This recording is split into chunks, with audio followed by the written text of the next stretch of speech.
Passons maintenant à la question suivante de Étienne FR. Monsieur Asselineau, vous maîtrisez parfaitement vos sujets. Quels conseils d'études et de mémorisation donneriez-vous à ceux qui souhaitent en faire autant? Je suis étudiant, merci à vous, Étienne. Ça, enfin bon, j'ai demandé que l'on me passe les questions sans filtre. Hein, donc, alors, certes, toutes les questions ne pourront pas passer, mais je vois, c'est amusant d'avoir des questions de nature diverses et variées. J'ai répondu très longuement sur les deux premières questions parce que je pense que ça valait la peine. Là, je vais répondre très simplement. Honnêtement, je ne sais pas. Bon, moi, j'ai quand même peut-être un conseil à donner, c'est que, en fait, on mémorise bien ce que l'on aime. C'est aussi simple que ça. Moi, je connais des gens qui sont capables de me réciter, comment dirais-je, tous les transferts, tout le mercato footballistique qu'il y a pu avoir, tel joueur qui était au Barça, à Barcelone, qui est passé à Glasgow, je sais pas quoi, dans les années 80. En matière de foot, moi j'avoue que j'aime bien le foot, mais je ne suis pas un passionné à ce point-là. Et donc j'avoue que je suis un peu baba de rond-de-flanc quand je vois que des gens sont capables de ça. Moi, en revanche, j'ai d'autres centres d'intérêt dans la vie. Je suis, vous le savez, je m'intéresse énormément à l'histoire, je m'intéresse beaucoup aux civilisations étrangères, aux cultures étrangères, aux religions de façon générale.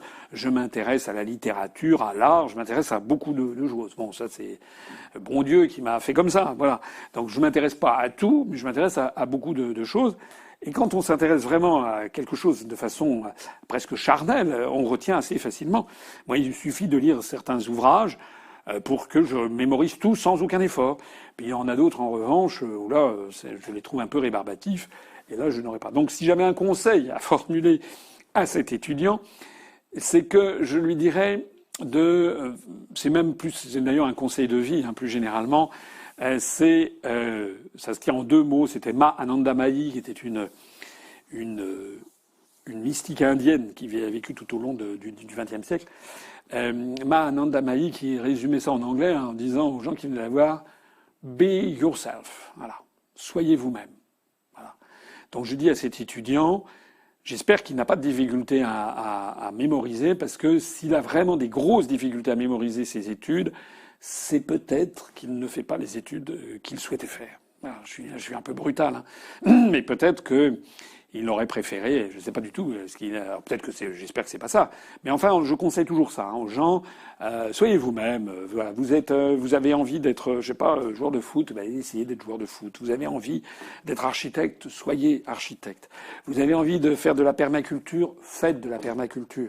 Vous avez envie, je ne sais pas, d'être un musicien, devenez musicien. Ne vous laissez pas influencé par tel ou tel qui va vous dire oui, mais là tu n'arriveras pas à percer parce que t'es pas ci, t'es pas ça. Non.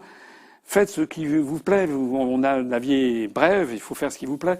Moi, j'avoue que là, je suis à l'UPR, je suis dans mon élément parce que je fais ce qui me plaît, parce que je fais pas seulement ce qui me plaît, ce qui me paraît nécessaire. Dieu sait, Dieu sait si parfois c'est difficile et si parfois c'est même très difficile de faire ce que je fais, ce que nous faisons collectivement à l'UPR. Mais quand même, j'y puise une grande satisfaction parce que je suis en harmonie avec moi-même et je suis en harmonie avec ce que je pense que je dois faire en tant que citoyen français face à mon pays, face à l'évolution du monde. C'est pour ça que je suis parfois un peu désarçonné quand je vois des gens qui sont d'accord totalement avec ce que je fais puis qui n'adhèrent pas. Ah oui, mais quand même. Non, écoutez, j'avoue que j'ai été parmi les grosses déceptions que j'ai eues au cours des dernières semaines. C'est pas tellement le résultat, qui encore une fois, c'est un peu la bouteille à moitié vide, à moitié pleine. Mais ce résultat est décevant, mais il y a beaucoup de raisons d'espérer, parce que c'est pas un si mauvais résultat que ça, si vous comparez à tous les autres. Mais il y a quelque chose qui m'a déçu, c'est que j'ai approché beaucoup de gens dans différents milieux, des personnalités connues, moins connues, pas très connues, parfois très connues, dans différents milieux. Je leur ai demandé de venir sur la liste. Je leur ai proposé d'adhérer à l'UPR. Je leur ai dit de nous donner un coup de main, des gens que je savais.